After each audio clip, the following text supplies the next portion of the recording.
Hello दोस्तों, स्वागत है आपका अपने परिवार कल्चरल क्लासेस में। दोस्तों मैं जयंत सर आज लेके आ गया हूँ नाभादास द्वारा लिखित एक नया कविता। इस कविता का नाम है छप्पय। दोस्तों छप्पय जो है यह कविता नहीं है, यह एक छंद है। क्या है दोस्तों?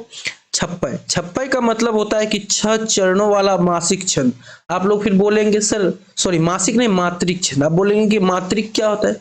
मात्रिक हम लोग मात्रा समझते हैं, आकार की मात्रा, हर्षिकार की मात्रा, दीर्घिकार की मात्रा, ऐसा ही इसमें है। ठीक ना? छप्पय का मतलब ही होता है कि 6 चरणों वाला मात्रिक छंद। अब 6 चरणों वाला क्या होता है भाई? आप लोग बोलेंगे कि सर 6 चरणों वाला क्या है? तो 6 चरणों वाला यही है कि इस छप्पय में जो है आपका 6 ही लाइन रहेगा, 6 ही पंक्ति रहेगा। ठीक, समझ गए? समझे? जी हाँ, बिल्कुल आसानी से समझ गए। 6 पंक्ति रहेगा। ठीक, अभी हम लोग जैसा जिस प्रोसेस से आगे बढ़ेंगे, प्रोसेस के मुताबिक आप देखते जाइएगा कि कितने हम लोग जो है पढ़े। ठीक ना? समझ गए? चलिए, तो आपका जो छप्पय है यहाँ पे नाभादास द्वारा लिखित कबीरदास के ऊपर है और सूरदास के ऊपर लिखा गया यह छप्पय है। ठीक, और यह जो छप्पय है आपका भक्तमाल से संकलित है। ठीक, भक्तमाल से इसलिए संकलित है क्योंकि नाभादास का जो है बहुत ही प्रसिद्ध यह है, ठीक ना, रचना भक्तमाल। इससे जो है यह संकलित है। क्या? छप्पय। ठीक, समझ गए? चलिए, अगर समझ गए हैं तो इस वीडियो को कर दीजिए जमकर लाइक। ठीक दोस्तों, चलिए आगे बढ़ते हैं, देखते हैं कि पहला जो है कबीरदास के बारे में लिखे हैं। ठीक, समझ गए? उसके बाद जो है सूरदास जी के बारे में लिखे हैं। ठीक, चलिए आगे बढ़ते हैं, देखते हैं कबीरदास जी के बारे में जो छप्पय लिखा गया है उसको पढ़ते हैं कि कबीरदास कबीरदास जी इस जगत के बारे में क्या कह के गए हैं और सूरदास जी इस जगत के बारे में कहते क्या क्या कह के गए हैं, या उसके मुताबिक हम लोग इस छप्पय के मुताबिक हम लोग ढलने की कोशिश करेंगे इसके शब्दों में। किसके शब्दों में? नाभादास के शब्दों में। ठीक, समझ गए? चलिए आगे बढ़ते हैं, देखते हैं क्या कह रहा है। चलिए पढ़ते हैं। ठीक, आप लोग थोड़ा ध्यान दीजिएगा और मन एकाग्र चित करके सिर्फ सुनिएगा। किताब है तो किताब आगे में ले लीजिएगा और शानदार तरीके से पढ़ाई को जारी रखिएगा। ठीक, चलिए पढ़ते हैं, आप लोग सुनिए ध्यान से।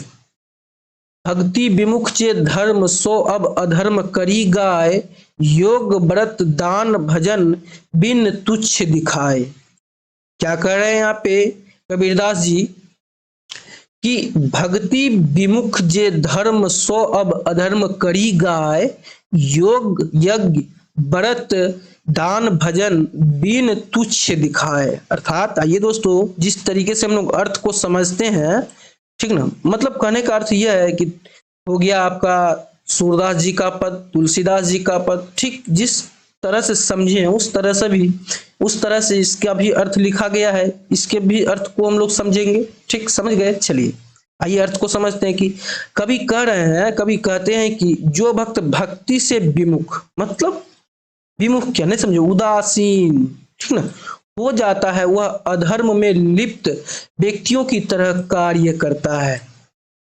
जो भक्ति में जो है लीन हो जाता है, ठीक है, यानी कि भक्ति से विमुख हो जाता है, उदासीन हो जाता है, वह अधर्म के तरह जो है क्या करता है, अधर्मी व्यक्तियों के तरह कार्य करता है इस जगत पे। ऐसा कौन कहते हैं? कबीरदास कहते हैं। ठीक, और यह कौन लिखा है कबीरदास के बारे में?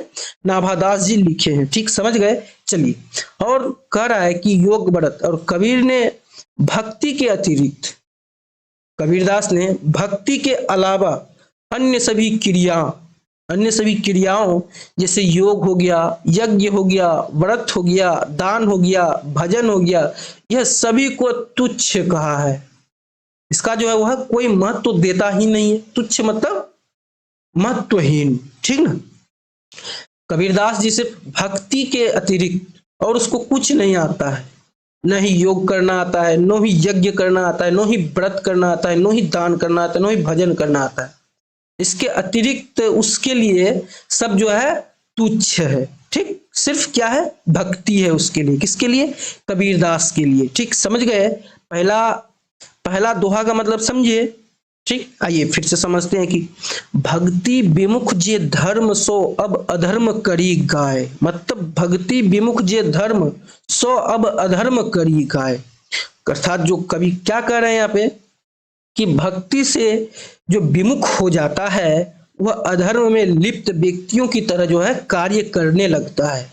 और योग व्रत दान भजन बिन तुच्छ दिखाए। योग के अलावा भक्ति के अतिरिक्त कबीरदास जी को और कुछ सूझता ही नहीं है, और सब चीज को वह तुच्छ बताते हैं, मतलब महत्वहीन बताते हैं। जैसे हो गया आपका योग करना हो गया, यह वह तुच्छ बताते हैं। यज्ञ जो है यह इसको भी जो तुच्छ बताते हैं। व्रत हो गया इसको भी तुच्छ बताते हैं। दान हो गया इसको भी तुच्छ बताते हैं। भजन हो गया इसको भी तुच्छ बताते हैं। कौन? कबीरदास जी। ठीक, समझ गए। चलिए आगे बढ़ते हैं, देखते हैं अगला दोहा क्या है हम लोगों के पास। आइए दोहे को समझते हैं कि हिंदू तूरक प्रमाण रमैनी सबदी साखी पक्षपात नहीम बचन सब ही के हित की भासी। क्या कहा दोहा? आइए फिर से समझते हैं, दोहे को फिर से पढ़ते हैं एक बार। हिंदू तूरक प्रमाण रमैनी सबदी साखी पक्षपात नहीम बचन सब ही के हित की भासी। मतलब सबके हित के बारे में अब क्या कर रहे हैं कि आइए देखते हैं, यहाँ पे अर्थ को समझते हैं अपने भाषा में। नाभादास जी कहते हैं कि कबीर ने यानी कि कबीरदास ने हमेशा हिंदू और मुसलमानों को क्या किया है? प्रमाण और सिद्धांत की ही बात कही है हर समय बेचारा। ठीक, कौन? कबीरदास जी हर समय हिंदू और मुसलमान को प्रमाण और सिद्धांत की बात कही। एक तो उसके नाम पे लेके सब लड़ रहे हैं, हिंदू मुसलमान सब लड़ रहे हैं, क्योंकि कबीर से जो है मुसलमान जाति का बोध होता है, ठीक, और दास से जो है हिंदू जाति का बोध होता है। इसलिए हिंदू मुसलमान इसके लिए लड़ते रहे। जब कहा जाता है ऐसा कि जब वह मृत्यु की गोद में सोए थे, जब उसका निधन हुआ था, तब जो है मुसलमान और हिंदू बहुत ही आपस में नोक झोंक कर रहे थे कि नहीं ये कबीर नाम है इसका तो यह मेरे तरफ से आएगा, और हिंदू जो है इस पे अंत में दास लगा हुआ है तो यह मेरे तरफ से आएगा। तो ऐसा न होकर के ऐसा जो नोक झोंक हो रहा था तो उसका जो है सब मतलब वही उसका शरीर जो है मृत शरीर वह फूल का बन गया था। ठीक दोस्तों, ऐसा कहा जा रहा है कबीरदास जी के बारे में। ठीक, चलिए इसलिए हिंदू मुसलमान को वो जो प्रमाण देते थे सब सिद्धांत की बात ही उसको कहते थे। ठीक, चलिए उसके बाद जो है कबीर ने कभी पक्षपात नहीं किया है, किसी भी चीज में वो पक्षपात किया ही नहीं। उन्होंने हमेशा सबके हित की बात कही है। कबीरदास ने हमेशा क्या किया है? सबके हित के बारे में ही बोला है। तुम यह करो, तुम्हारा यह अच्छा होगा, लाभदायक होगा, बस यही कहिए। नो कि ऐसा करो जहन्नुम में चल जाओ, ऐसा वैसा, ऐसा कुछ भी नहीं है। पक्षपात नहीं वचन सबके हित की भासी। ठीक, कबीरदास जो है किसी भी पक्षपात, किसी के साथ भी पक्षपात नहीं किया। उन्होंने हमेशा सबके हित की बात ही कही है। ठीक दोस्तों, समझ गए? इस दोहे का मतलब तो यही निकल के आता है। ठीक दोस्तों, हम लोग बिल्कुल ही आसान शब्दों में इसको समझने का कोशिश किए हैं। ठीक, तो चलिए दोस्तों बढ़ते हैं आगे, देखते हैं अगला दोहा क्या है हम लोगों के पास।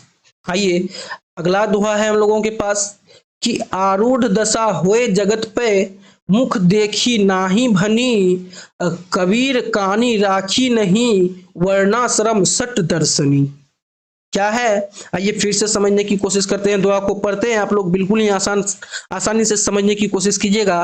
क्या कर रहा है कि आरूढ़ दशा होए जगत पे मुख देखी नाही भनी कबीर कानी राखी नहीं वर्णाश्रम सट दर्शनी। आइए दोस्तों अर्थ को समझने की कोशिश करते हैं और आप लोग भी समझने का कोशिश कीजिएगा। ठीक, चलिए नाभादास कहते हैं कि कबीर ने कभी भी मुख देखी बात नहीं की। ठीक, कबीर ने क्या कहा, क्या किया है? कभी भी दूसरे के मुंह से निकली हुई बात पर उन्होंने ध्यान नहीं दिया। ध्यान दिया होगा लेकिन कोई जो है उस पर ज्यादा डिस्डेट नहीं किया होगा। ठीक ना, जितना भी बात कहा है उन्होंने एकदम सटीक कहा है, और जो आंख से अपने आंख से देखा है उसी चीज के बारे में वर्णन किया है। नेता किसी चीज के बारे में वर्णन नहीं किया है। कौन? कबीरदास जी। ठीक, चलिए अर्थात कभी भी पक्षतापूर्ण बात नहीं की है। ठीक, अगर चलिए भाई अगर आपके बारे में बोल रहा है तो आप ही के बारे में बोलेंगे, ऐसा बात नहीं है। अगर आप में बुराई है हम में अच्छाई है तो आपका बुराई करेगा, मेरा अच्छाई जो है इसकी वह जो है प्रशंसा करेगा। ठीक, ऐसी थी कबीरदास की चरित्र। ठीक, चलिए आगे बढ़ते हैं कि कबीर ने कभी भी कहीं भी सुनाई बातों का महत्व नहीं दिया। कबीरदास ने कभी भी जो है किसी का कहा सुना बात का जो है सुनाई नहीं दिया, मतलब उसके बात को सुनता था लेकिन उसके बात का जो महत्व ही नहीं देता था। वह जो अपने आंख से जो चीज देखता था उसी को सिर्फ वह मानता था। ठीक, चलिए आगे देखते हैं कि उन्होंने हमेशा आंखों देखी बातों की बात को ही कहा है। इसने कबीरदास ने जो अपने आंख से देखा है उसी को हमेशा वह बात कहा है और दूसरे को भी वही बात हर समय बताते रहा है। कौन? कबीरदास जी। ठीक, समझ रहे हैं। चलिए, कबीर ने 4 वर्ण, 4 आश्रम और 6 दर्शन किसी की आनी कानी नहीं की, अर्थात किसी को भी महत्व नहीं दिया। वह किसी को भी महत्व नहीं दिया, किसके अलावा? जो वह आंख से देखते थे उसी पर सिर्फ विश्वास करते थे और उसी बात को जो है अपना जो है वह सब चीज लिखा है। कबीरदास का पद हो गया, फिर बहुत चीज लिखे हैं वह, ठीक ना, सब अपने जो आंख से देखा हुआ है उस चीज के बारे में ही वो चर्चा किया है। अन्यथा आश्रम, 4 आश्रम, 6 दर्शन किसी की आनी कहानी नहीं की, अर्थात किसी को भी वह महत्व दिया ही नहीं। ठीक, समझ गए इस दोहे का मतलब? तो दोस्तों इस दोहे में हम लोग 6 पंक्ति पढ़े, 2 पंक्ति यहाँ देख लिए, 2 पंक्ति यहाँ, 2 पंक्ति यहाँ। ठीक, 2 तिया 6, इसलिए छप्पे का अर्थ होता है 6 चरणों वाला मात्रिक छंद। ठीक, समझ गए? आप बोलेंगे सर छंद क्या होता है? छंद होता है मात्राओं का निश्चित मान जिसके अनुसार पद्य या फिर काव्य की रचना की जाती है, उसको जो है छंद कहा जाता है। ठीक, समझ गए? चलिए, कबीरदास जी के इस छप्पे को बहुत ही शानदार तरीके से हम लोग डील किए हैं। चलिए आगे बढ़ते हैं, देखते हैं अब सूरदास जी का जो है इस छप्पे को देखते हैं। ठीक, अब किसके बारे में पढ़ेंगे हम लोग? सूरदास जी के बारे में पढ़ेंगे। ठीक दोस्तों, बने रहिएगा अंत तक, बहुत ही मजा आने वाला है। ठीक, चलिए आइए देखते हैं क्या कर रहा है, पंक्ति को पढ़ते हैं। कह रहा है कि उक्ति चौज अनुप्रास वर्ण और स्थिति अति भारी और वचन प्रति निर्वीही अर्थ अद्भुत तुकधारी। आइए पद को दोहे को फिर से समझने की कोशिश करते हैं। कह रहा है सूरदास जी, इस पर नाभादास जी लिखे हैं सूरदास जी के बारे में। ठीक, आइए क्या कहना चाहते हैं। ठीक, आइए समझते हैं कि उक्ति चौज अनुप्रास वर्ण और स्थिति अति भारी वचन प्रीति निर्वीही अर्थ अद्भुत तुकधारी। आइए अर्थ को समझते हैं बिल्कुल ही आसान शब्दों में। नाभादास कहते हैं कि सूरदास की कविताएं युक्ति, चमत्कार, अनुप्रास वर्ण से भरी हुई होती है। बिल्कुल, सूरदास जी का जो पद होता है, कविता होता है, काव्य होता है, बिल्कुल ही चमत्कारी होता है। ठीक, और अनुप्रास वर्ण से भरी हुई होती है। ठीक दोस्तों, तो दोस्तों हम लोग सूरदास जी के बारे में ही पढ़े हैं, बहुत ही शानदार तरीके से सूरदास जी के पद को भी पढ़े हैं। तो दोस्तों अगर आप लोग सूरदास जी के बारे में नहीं पढ़े हैं तो जाइए सूरदास जी के बारे में पढ़िए, बिल्कुल ही आसान शब्दों में और अपने शब्दों में। ठीक ना, बहुत ही शानदार तरीके से हम लोग सूरदास जी के बारे में पढ़े हैं, यानी कि सूरदास के पद को पढ़े हैं। ठीक ना, आइए वह क्या क्या कहे हैं अपने पद में, वह सब चीज पढ़े हैं। ठीक, अगर आप लोग पढ़े होंगे तो जान गए होंगे कि कितने शानदार तरीके से हम लोग सूरदास जी के पद को पढ़े हैं। ठीक ना, चलिए आगे बढ़ते हैं, देखते हैं और क्या क्या कहते हैं कि सूरदास की कविताएं लयबद्ध और संगीतात्मक होती है। सूरदास जी का जो कोई भी जो है कविता होता है उसको गाया जाता है। ठीक ना, वह एक गीति काव्य होता है। ठीक, गीति काव्य का मतलब जिसको गाया जाता है। ठीक ना, उसको क्या बोलता है? गीति काव्य बोलता है। ठीक, जिस कविता को गाया जाता है उसको गीति काव्य बोला जाता है। समझ गए? चलिए आगे देखते हैं कि सूरदास अपनी कविता की शुरुआत जिन प्रेम भरी वचनों से करते हैं उनका अंत भी उन्हीं वचनों से करते हैं। अर्थात दोस्तों समझने की कोशिश करते हैं हम लोग कि वह जो कविता जब शुरुआत करता है या करते हैं, कौन? सूरदास जी, जिन प्रेम भरी भाषा से, वचन से उस कविता की शुरुआत करते हैं, उस प्रेम भरी वचन से ही उस कविता का अंत भी करते हैं। ठीक, सूरदास जी। ठीक, इसे यहाँ पे कहता है, यह पंक्ति क्या कह रहा है कि उक्ति चोज अनुप्रास वर्ण और स्थिति अति भारी और वचन प्रीति निर्वीही अर्थ अद्भुत तुकधारी। ठीक, समझ गए? आगे बढ़ते हैं, देखते हैं अगला दोहा क्या है हम लोगों के पास। आइए दोहा है, ये पढ़ते हैं दोहे को कि पद प्रतिबिंबित दिव्य दृष्टि हृदय हरि लीला भासी जन्म कर्म गुण रूप सबही रसना प्रकाशी। क्या है दोहा? फिर से पढ़ने की कोशिश करते हैं, आप लोग ध्यान दीजिएगा कि पद प्रतिबिंबित दिव्य दृष्टि हृदय हरि लीला भासी जन्म कर्म गुण रूप सब ही रसना प्रकाशी। आइए अर्थ को बिल्कुल ही आसान शब्दों में और अपने शब्दों में समझने की कोशिश करते हैं। नाभादास जी कहते हैं कि सूरदास की दृष्टि दिव्य है, उसका जो नजर है, देखने का नजरिया ही कुछ अलग है, दृष्टि उसकी बिल्कुल ही दिव्य है।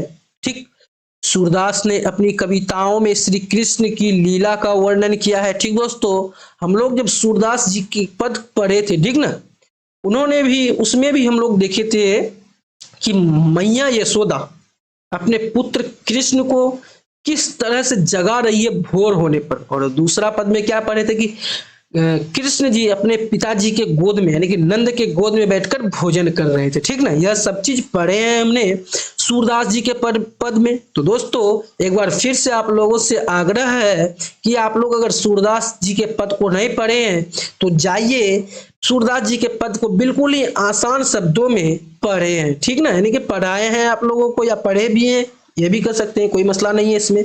ठीक, बिल्कुल ही आसान शब्दों में, कोई झमेला नहीं है इसमें। जाइए पढ़िए और आनंदित हो जाइए, एकदम पूरा आनंद में मग्न हो जाइए, घुल जाइए एकदम सूरदास जी के पद में जाके। ठीक, क्योंकि कृष्ण की लीला का वर्णन जो किया है उसमें बहुत ही दिव्य प्रकार से किया है। ठीक, चलिए आगे बढ़ते हैं।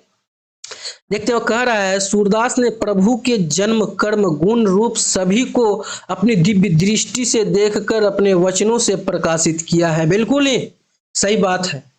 जब सूरदास जी के पद को आप लोग पढ़िएगा ना, तब उसमें आपको सब कुछ पता चल जाएगा। ठीक ना, बहुत ही आसान तरीके से पढ़ाने की कोशिश की है, आप लोगों को समझाने की कोशिश की है। ठीक, यह कह रहा है कि पद प्रतिबिंबित दिव्य दृष्टि हृदय हरि लीलाभासी जन्म कर्म गुण रूप सब ही रसना प्रकाशी। ठीक, समझ गए। अर्थात जो है सूरदास की जो नजर है, दृष्टि है, बिल्कुल ही दिव्य है।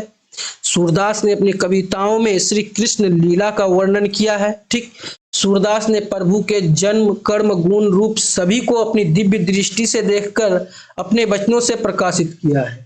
ठीक, समझ गए। चलिए आगे देखते हैं और लास्ट पंक्ति देखते हैं क्या है हम लोगों के पास। ये लास्ट पंक्ति है, देखने की कोशिश कीजिएगा, समझने की कोशिश कीजिएगा कि विमल बुद्धि हो तुकासी जो यह गुण श्रवणनी धरे सूर कवित सुनी कौन कवि जो नहीं सिर चालन करे। आइए फिर से समझने की कोशिश करते हैं अपने शब्दों में कि विमल बुद्धि हो ताकुसी, विमल बुद्धि हो ताकुसी जो यह गुण श्रवणनी धरे और सूर कवित सुनी कौन कवि जो नहीं सिर चालन करे। आइए बिल्कुल ही आसान शब्दों में और अपने शब्दों में इसको समझने की कोशिश करते हैं। आइए अर्थ को समझते हैं। नाभादास यहाँ पे कह रहे हैं सूरदास जी के बारे में कि जो भी व्यक्ति सूरदास द्वारा कही गई भगवान के गुणों को सुनता है, उनकी बुद्धि विमल हो जाती है, उनकी बुद्धि जो है बिल्कुल ही एकदम स्वच्छ हो जाती है, निर्मल हो जाती है।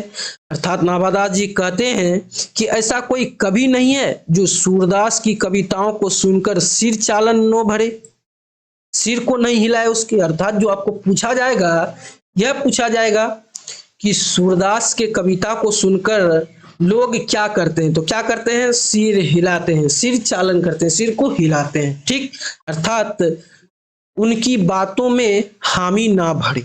ठीक, यानी कि हामी भरते हैं उनके कविता को सुनकर। किसके कविता को सुनकर, सूरदास के कविता को सुनकर। ठीक दोस्तों, हम लोग जो है बिल्कुल ही आसान तरीके से यह छप्पे जो है इसको समझने की कोशिश किए हैं। सूरदास का जो हो गया, कबीरदास का हो गया। ठीक ठीक दोस्तों, तो दोस्तों अगर आप लोग अब तक कल्चरल क्लासेस के इन सारे वेबसाइट से नहीं जुड़े हैं तो जुड़ जाइए और ढेर सारे फायदा उठा सकते हैं कल्चरल क्लासेस के वेबसाइट से। ठीक दोस्तों, तो दोस्तों आप लोगों को यह छप्पे कैसा लगा पढ़ के कमेंट में जरूर बताइएगा। ठीक दोस्तों, तो हम लोग जो है अब इस छप्पे को यहीं पे समाप्त करते हैं, यानी कि इस वीडियो को यहीं पे समाप्त करते हैं। वीडियो को समाप्त करने से पहले अगर आप लोग इस चैनल पर नए हैं तो चैनल को सब्सक्राइब कर दीजिए और बेल वाला आइकन जरूर प्रेस कर दीजिएगा। तो दोस्तों हम लोग जो है आज इस छप्पे को सिर्फ समाप्त किए हैं, कल फिर लेके आऊंगा छप्पे का ऑब्जेक्टिव क्वेश्चन।